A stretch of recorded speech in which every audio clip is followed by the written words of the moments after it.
The views and opinions expressed in this podcast are simply that, opinions. All are presumed innocent until proven otherwise in a court of law. Sensitive topics are discussed. Discretion is advised.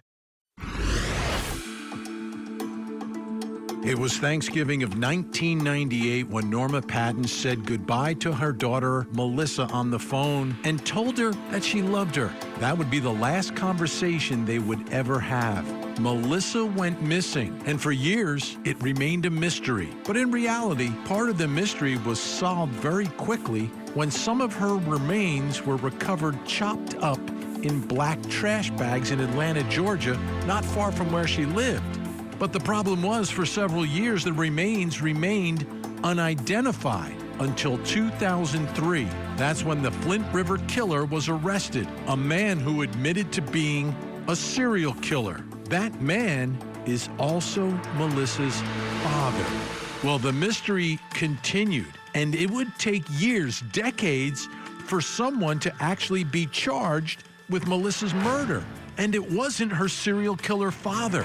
Instead, it was her husband, Christopher Wolfenberger. Christopher is now on trial, and tonight we take you back to the scene of where Melissa's remains were found and to the river where her serial killer father disposed of his victims. But first, in the quiet town of Carrollton, Georgia, a place where steeples rise above oak-lined streets and Sundays are reserved for church and sweet tea, the community was shattered by a nightmare they never saw coming.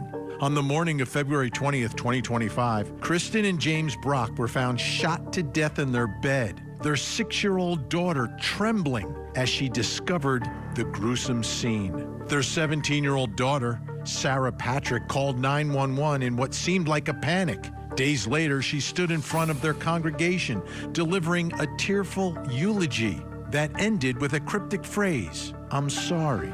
The town wrapped her in prayers, convinced she was another victim of tragedy, until the unthinkable happened. Sarah was arrested, charged as an adult with the cold-blooded murder of her mother and stepfather. Who is Sarah Patrick? Tonight, we answer that question as family members pour into court talking about both sides of this alleged teenaged killer.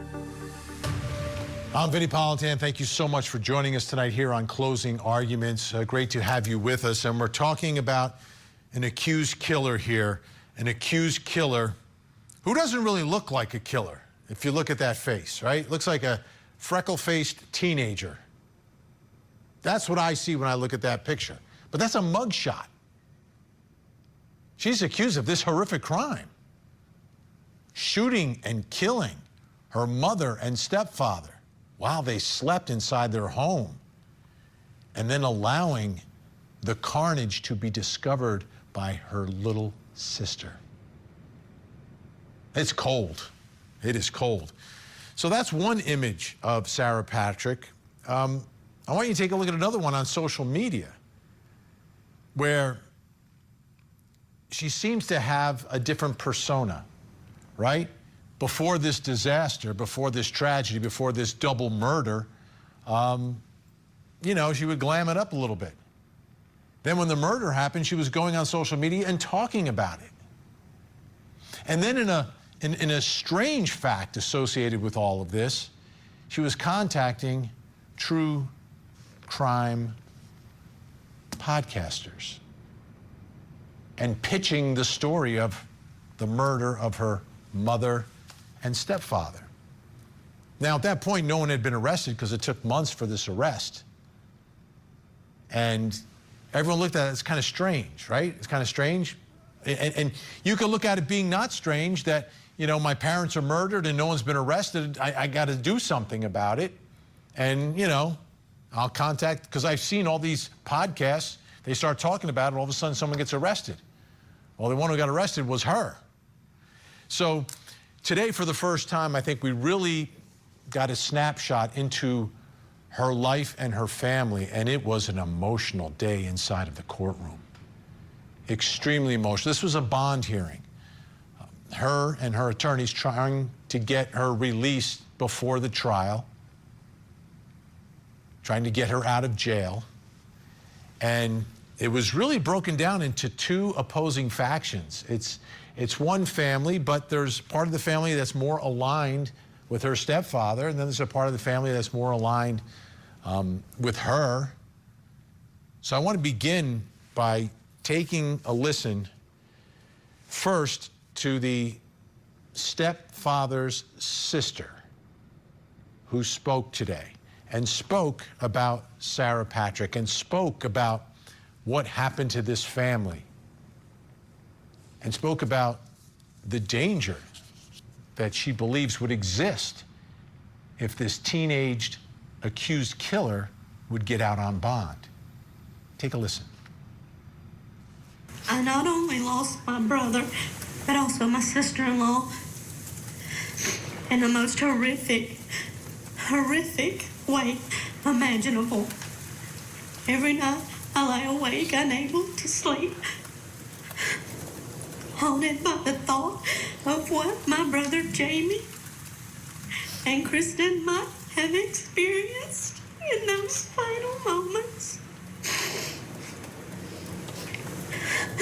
With the possibility that they were awake when the defendant entered their room with a gun, and I imagine their terror in their final breath.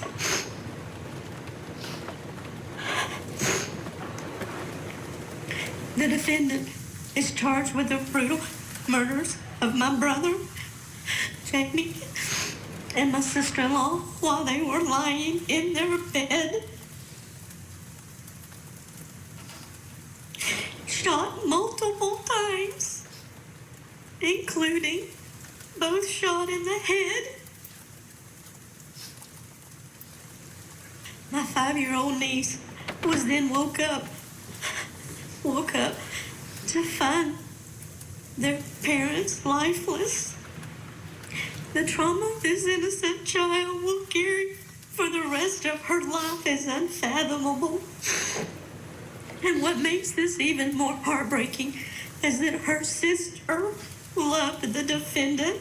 She looked up to her, and for reasons I will never understand, the defendant caused such imaginable pain.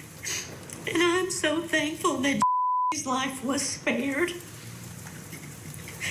With all of this in mind, I am deeply concerned about safety should the defendant be released on bond. I ask you, please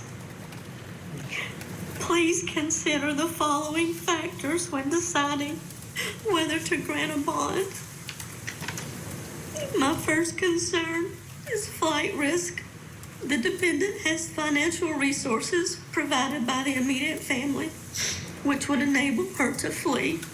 Her family maintains that she is innocent, and given her manipulative behavior, I believe she may attempt to flee.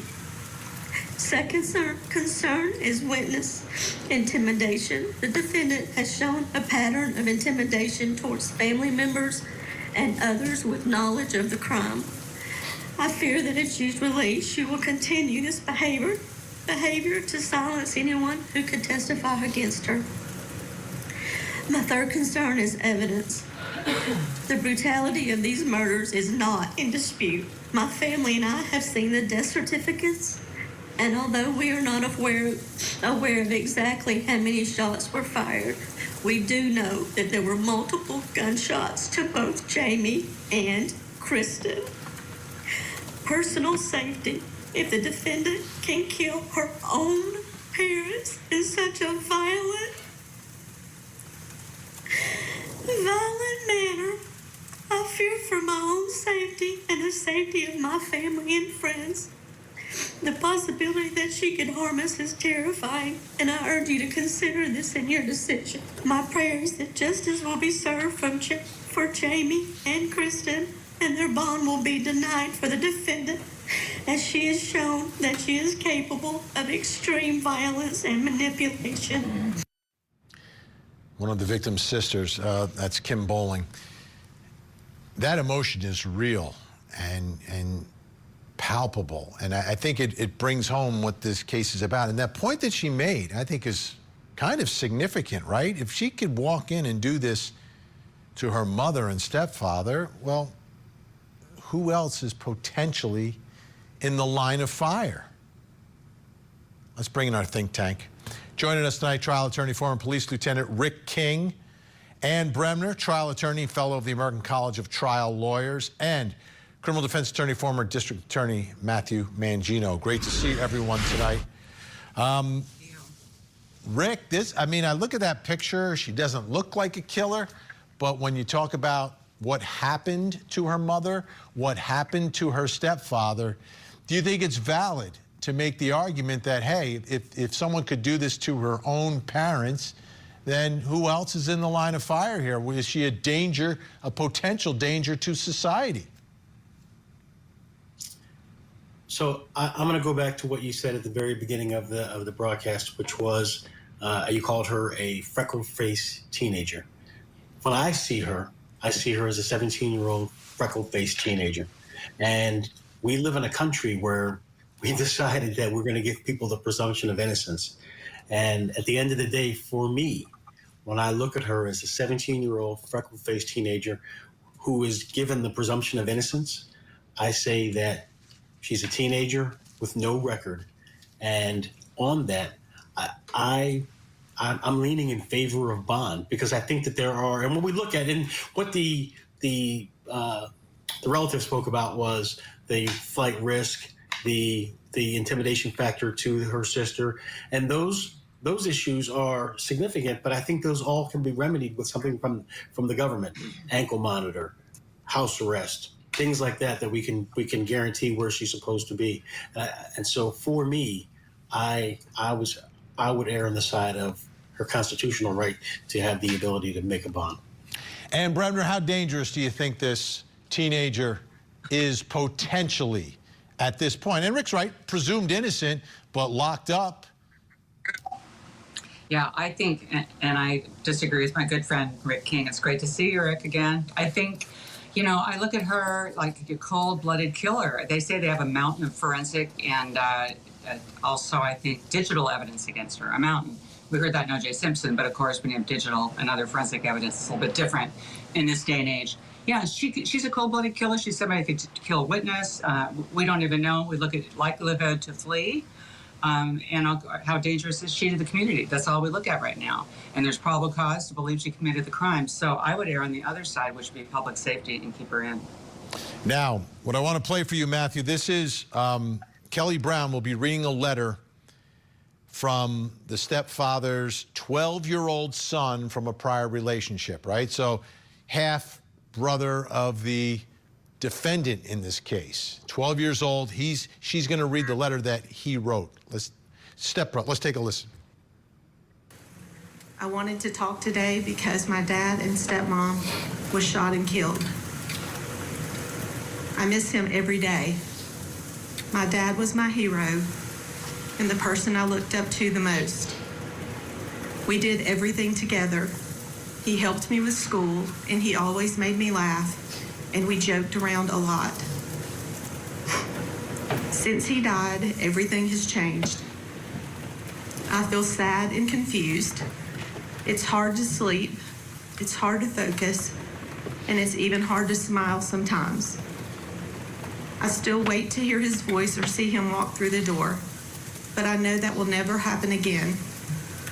What makes me more sad is I trusted Sarah, and I loved her like a sister. Why would she do this to me? And why would she hurt everyone like this? I don't understand why someone would do this, but I know it is not right. My dad and Kristen didn't deserve this. No one does. And I don't think someone who could do something like this should be allowed to go free right now. I wouldn't feel safe, and I would be so scared. Please think about what my family is going through. I hope you make a decision that protects us and remembers who my dad was. A good man, a loving dad who didn't deserve to die. Thank you for listening to me. You know, Matthew, the 12-year-old is asking the same questions everybody else is asking. Why? Why? How important is that question for this case, not just for this bond hearing, but for this case going forward, why this happened? Well, that certainly is an issue that the victims' families are going to want to know. You know, why did something like this happen? But Vinnie, this is very tragic, and my heart goes out to this 12-year-old who lost his father. But when you listen to this, this is more like a victim impact statement. In fact, it is a victim impact statement, but we're at a bond hearing, and nobody's been convicted of anything yet. You know, certainly there's probable cause for this case to move forward. A trial date has been scheduled in January, but there's still the idea that the person who's accused is presumed innocent, and she's 17 years old. And as I listened to the judge when he made his decision in this case, one of the things that he talked about was a flight risk. Is a 17-year-old without a driver's license really a flight risk? You know, these bodies were discovered in February. She wasn't arrested until July 8th. You know, she could have fled then. Is she a danger? Well, certainly the family is afraid of her because the crimes that she's accused of are diabolical. Shooting somebody to death, two people, your mother, your stepfather, while they're laying in bed. But again, you know, those crimes haven't been proven beyond a reasonable doubt with regard to the accused in this case. And I think that the courts will have to take a look at this again in the future, because I'm sure this issue is going to be raised so that she can participate effectively in her defense. And that's difficult to do while you're isolated in adult prison when you're 17 years old. Let's take a listen to Tristan Brock, who is the stepfather's son, and this was powerful as well, and addressed some of the issues that Matthew was talking about. Your Honor, it feels like I'm living in a nightmare. I'm depressed. I struggle to sleep. I can't even walk through my own living room without seeing his urn and be reminded of everything all over again. I miss my father deeply. I wish I could see him again. I wish he could have met his grandson. And above all, I wish I could just hear his voice one more time. But instead now, what I have is an urn that represents memories we made and the countless memories that will never be. I believe the defendant poses a serious flight risk. Her family has significant financial resources and a wide support network, both of which could easily be used to help her evade law enforcement if she were released. These are not speculative concerns. They are grounded in the reality of her background and the means available to her. Additionally, based on her past behavior and what I know of her personally, I do not believe she has the integrity or accountability required to face the consequences of her actions. She has shown a willingness to avoid responsibility, and in my opinion, she would absolutely attempt to flee rather than stand trial if given the opportunity. In addition to the risk of flight, I am deeply concerned for the safety of my family. The gruesome and violent details of this case have shown me that the defendant has a disturbing lack of regard for human life. If someone is capable of what happened here, then I cannot ignore the real possibility that she could pose a threat to those of us left behind. Okay, when we come back, we're going to hear from those in court today who were supporting Sarah Patrick, the accused double murderer. Plus, coming up next hour. Tonight on Vinnie Politan Investigates, Donna Adelson is accused of being a part of a murder-for-hire plot that ended the life of her former son-in-law, Dan Markell. Donna's daughter, Wendy Adelson, has testified for prosecutors 3 times but has not been charged. What will she say this time around? Tonight, we investigate. The Court TV podcast will return. Kristen Brock's 17-year-old daughter, Sarah Grace Patrick, has been taken into custody and charged with 2 counts of murder and 2 counts of aggravated assault in connection with the deaths of her mother and her stepfather. Mountains of evidence has gotten us through here today. Lots of processing, lots of working with our law enforcement partners to get us to where we are today that honed in on her as a suspect.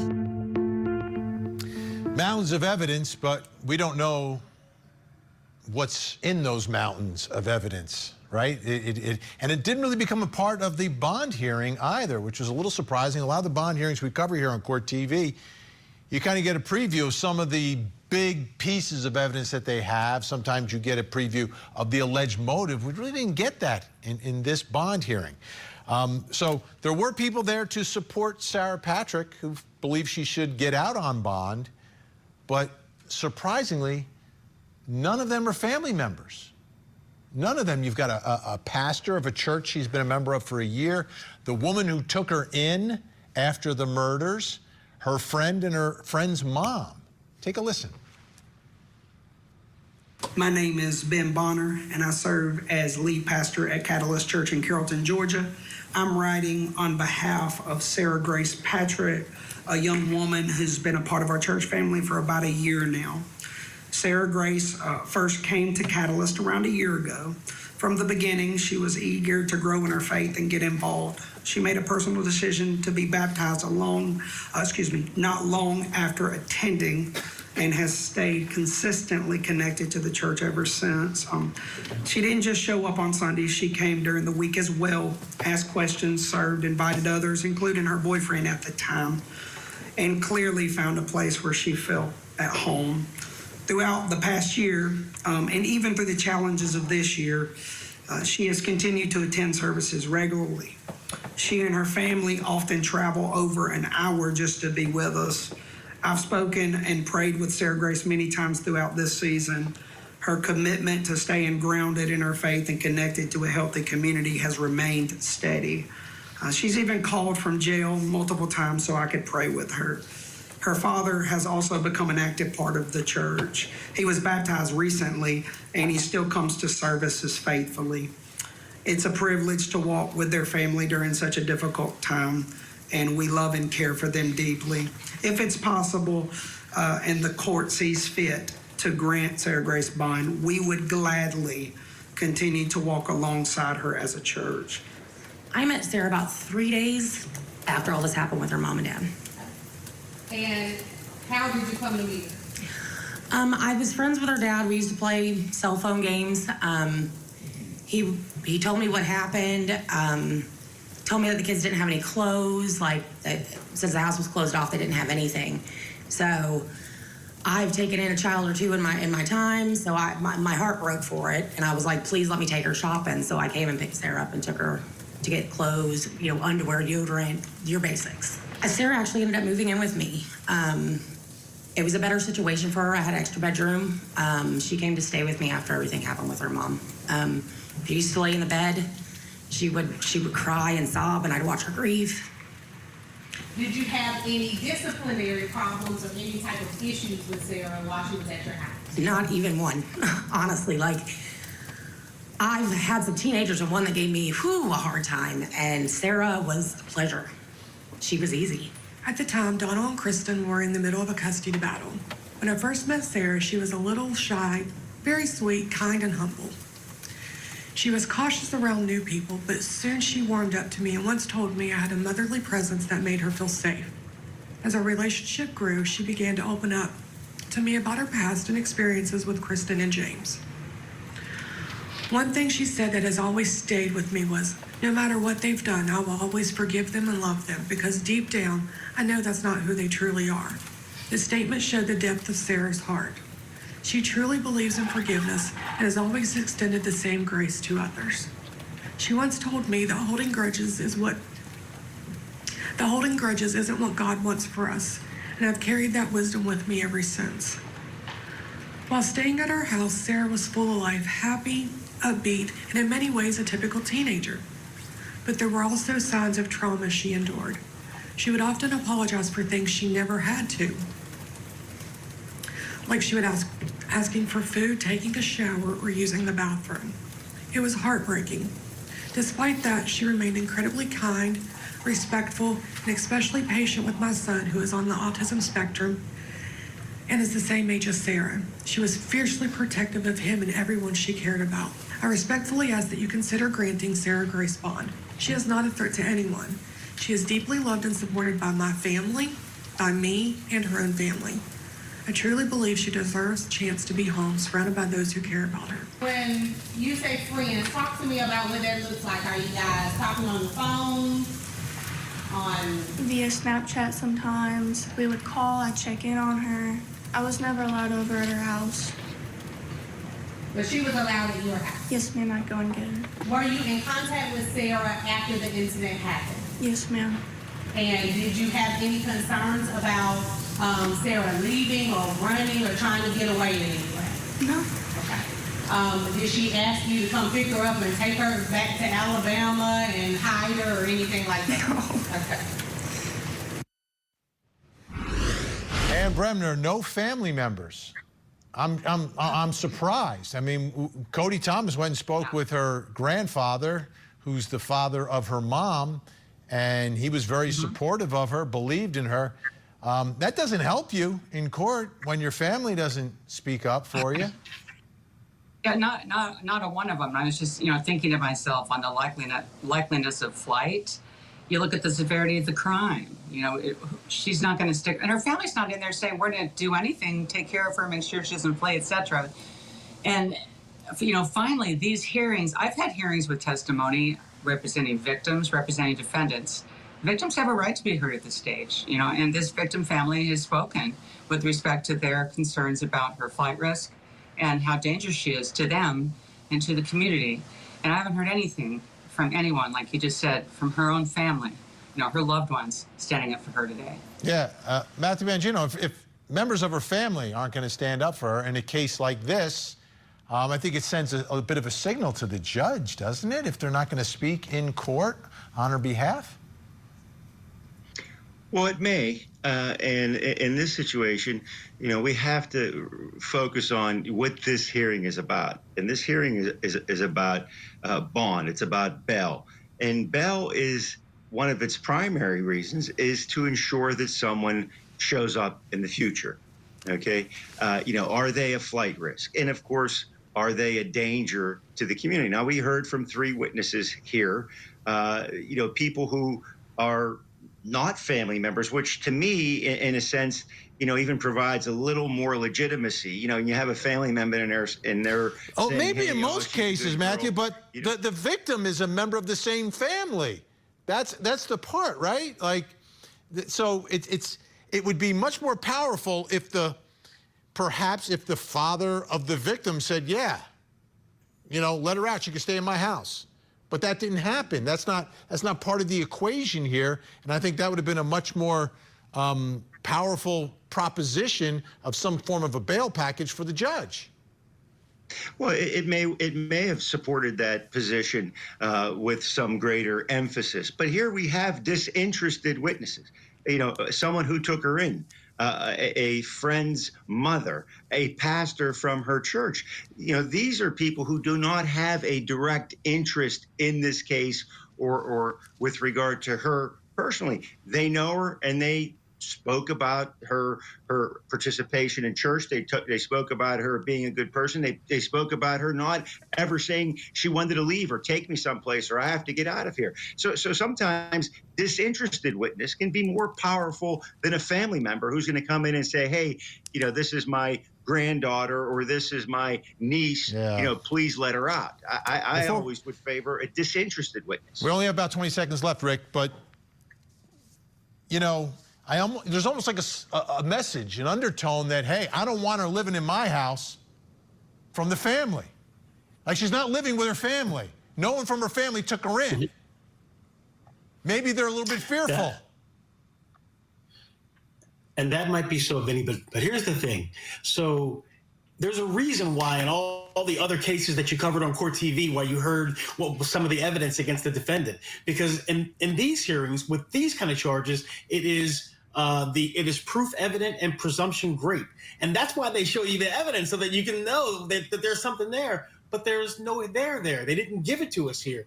And for that reason, she's 17.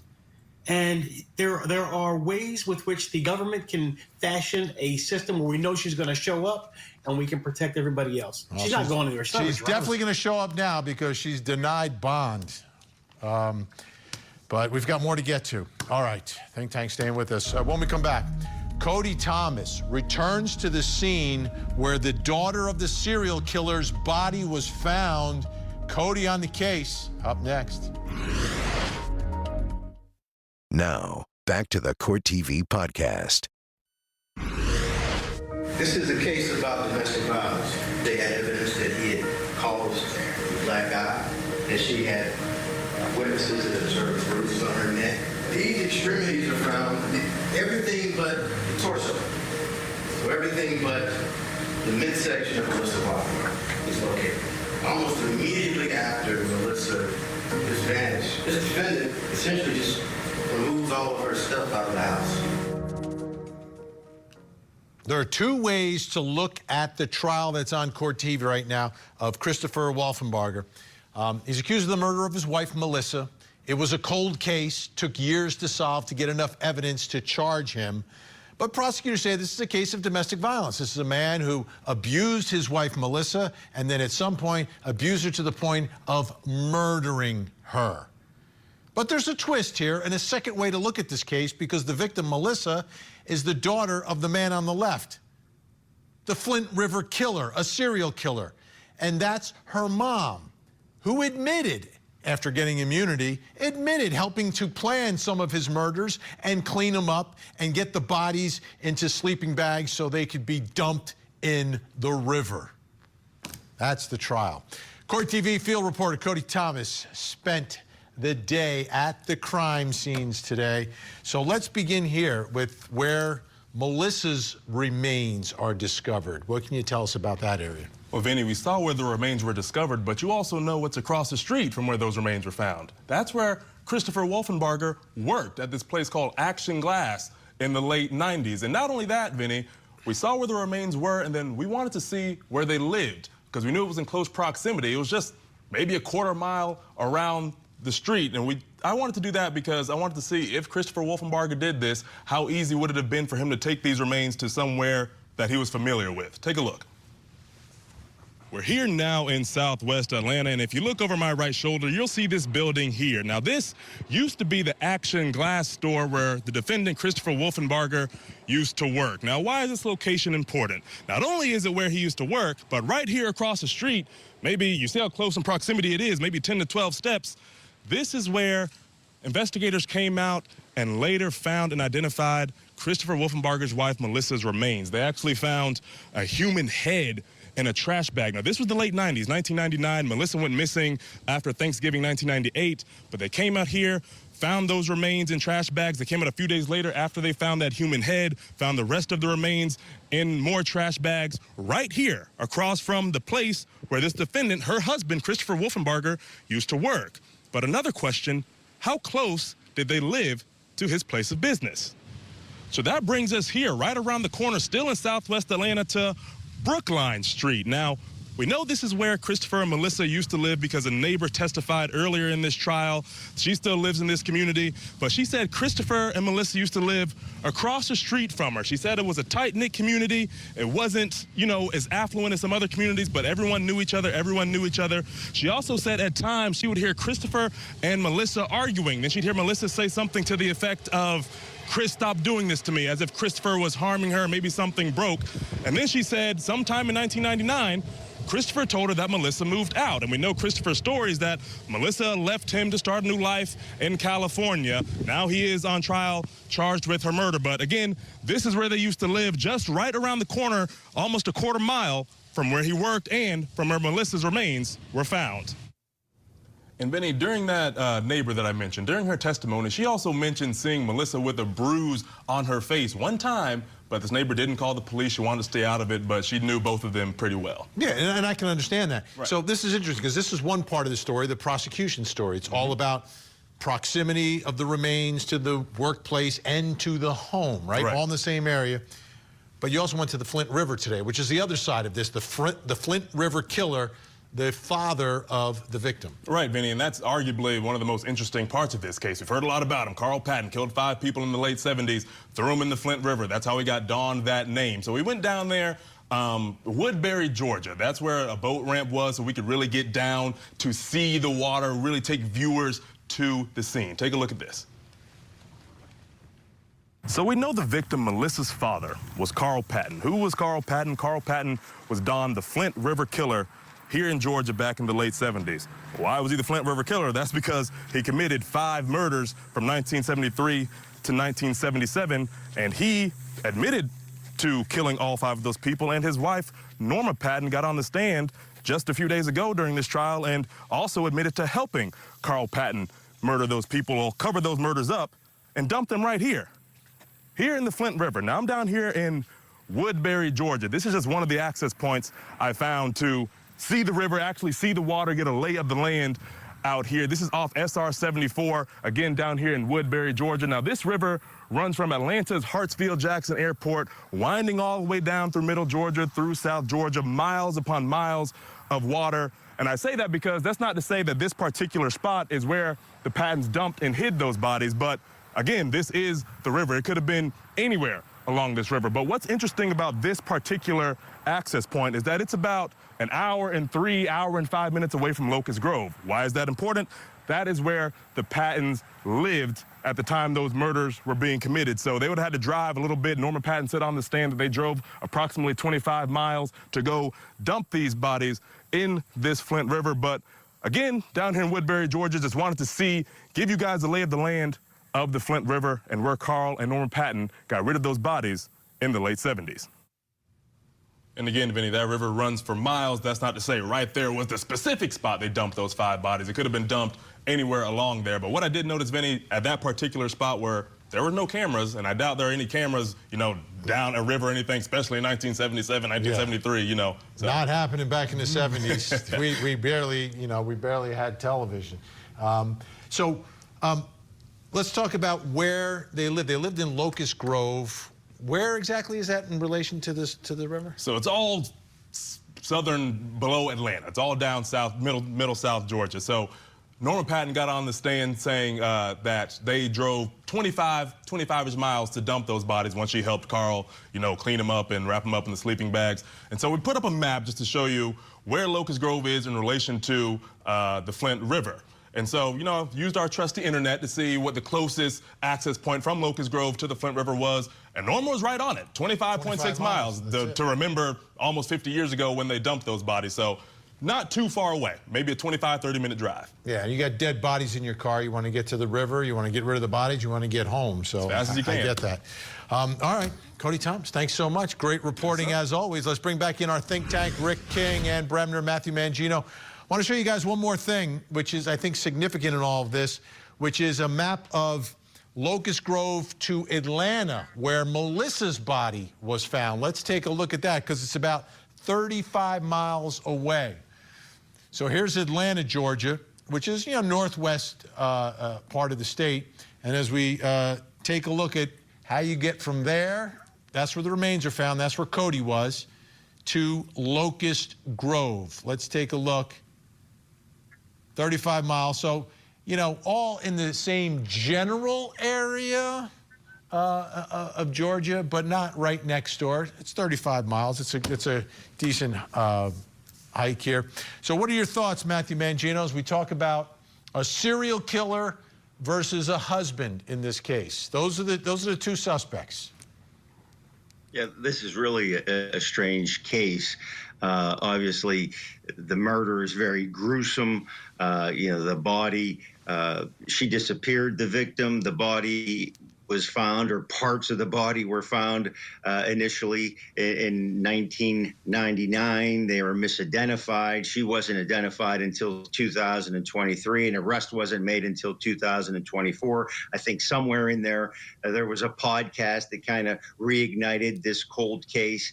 And, the facts of this case, because of the father, because he's a serial killer, really make it, strange and interesting sort of at the same time, and also tragic because of the manner of death. But this is a tough case. The prosecutors don't have a slam dunk here by any means. You don't have a cause of death. You don't have DNA. You don't have even blood. All that you have, is a body that was found and misidentified, and then, some reignition of interest in this case, and all of a sudden you have an arrest, and now you're trying to show based on circumstantial evidence, and that can be enough that the husband is responsible for Melissa's death. Rick, if I look at where Melissa was found, in relative to where the serial killer and his wife lived, didn't put if he is responsible, or he and she are responsible, didn't put the body in the river, put the body close to her home, which tells me one of two things: either it's an attempted frame job of the husband, or, again, this is if the serial killer did it, or the murder happened in that area and the body was disposed of quickly. What are your thoughts about how, is it reasonable doubt? Is it a reasonable explanation? Because the parents at some point pushed for this case to be solved. So it's going to come down to the really credibility argument, whether we believe the wife of a serial killer, or and a serial killer herself, and I self-admitted, whether we believe her testimony and as the I guess the prominent witness in this case. I agree with you that the proximity of the body parts to where they lived and to their work makes it sound like, why would someone do that and put themselves in harm's way that way? It's kind of very lazy. But who knows, though? We are out of time. Ann Bremner, Rick King, Matthew Mangino, thank you so much. When we return, I'll reveal something else you need to know tonight, plus coming up next hour. Tonight on Vinnie Politan investigates the murder for hire of law professor and loving father of two, Dan Markell. His ex-mother-in-law, Donna Adelson, has been charged. What new evidence will we see at her trial? Tonight, we investigate. This is the Court TV Podcast.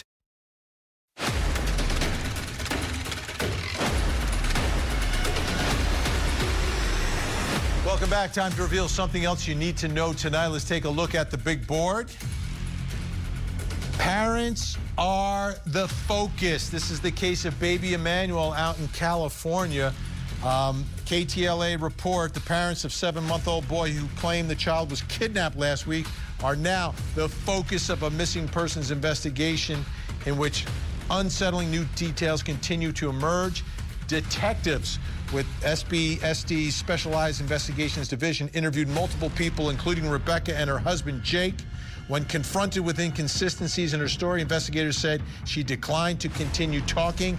When authorities asked her to take a lie detector test, her husband reportedly refused the request until a lawyer was present.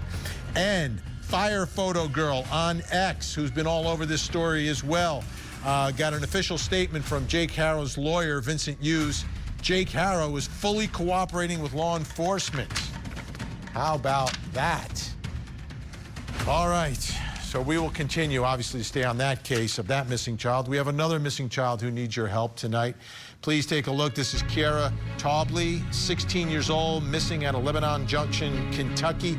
If you see her, make the call, 911, 1-800-THE-LOST, or you can call the Bullitt County Sheriff's Office in Kentucky. Numbers on the screen.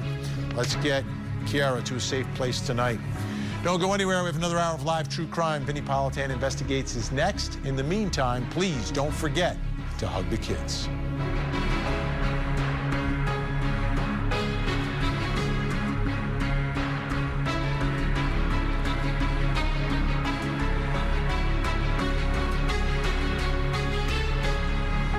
There you have it. If you want to see more in-depth reporting on the latest true crime stories, you can see me every weeknight, 8 p.m. Eastern on Closing Arguments. Thank you so much for downloading. And as always, please don't forget to hug the kids. This podcast is a production of Court TV. Go to CourtTV.com for more content, trials on demand, and to find out how to watch Court TV in your area.